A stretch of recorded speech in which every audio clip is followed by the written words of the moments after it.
A T Russian general has reportedly been killed in Ukraine as Vladimir Putin's forces endure catastrophic losses more than a month after invading. Ukraine has announced that Colonel Denis Kurilo, commander of the 200th Motorized Rifle Brigade, had been eliminated. He is claimed to have died in fighting outside Kharkiv, the second largest city in Ukraine. The Ukrainian army claims Kurilo's brigade had lost around 1,500 troops since the start of the war, while overall 17,200 members of Putin's forces are claimed to have died. In a statement it said, during battles near Kharkiv, the enemy's 200th Separate Motor Rifle Brigade lost 2 battalion and tactical groups, and the brigade's commander, Colonel Denis Kurilo. The losses of the 200th Separate Motor Rifle Brigade came to more than 1,500 troops. 3 days before Kurilo's death was announced, Ukraine said Lieutenant Gen Yakov Ryzantsev had been killed in a strike close to the southern city of Kherson. Ryzantsev, who previously claimed that the war would be over in a matter of hours, was claimed by Ukraine to be the 7th general and the 2nd lieutenant general to die in the invasion. At this point, Putin has only acknowledged the death of one general thought to be Major Gen Andrei Sukovetsky in a speech shortly after the war began.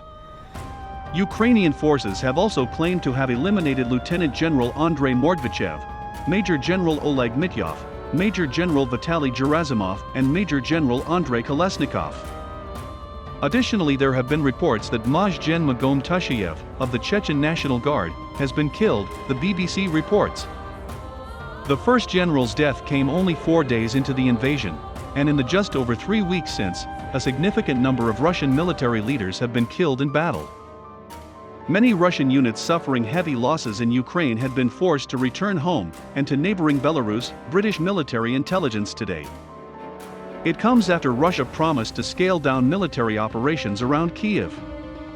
Ukrainian President Volodymyr Zelensky reacted with skepticism to the offer made by Russia during negotiations in Istanbul aimed at de-escalating a conflict now in its 5th week. His forces have halted the invasion on most fronts, and some analysts noted that Russia's promise to reduce fighting mostly covered areas where it has been losing ground. Heavy losses and the withdrawal of some troops was impacting Russian operations, according to the UK's Ministry of Defence. It said, such activity is placing further pressure on Russia's already strained logistics and demonstrates the difficulties Russia is having reorganizing its units in forward areas within Ukraine.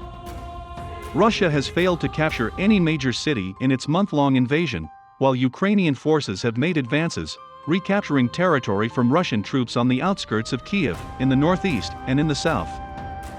Ukrainian negotiators have proposed adopting neutral status with international guarantees to protect it from attack. Negotiators said they would not join alliances or host bases of foreign troops, but would have their security guaranteed in a similar manner to the Collective Defense Clause of NATO. The countries identified to be allowed in facilitating these guarantees are Israel and NATO members Canada, Poland and Turkey.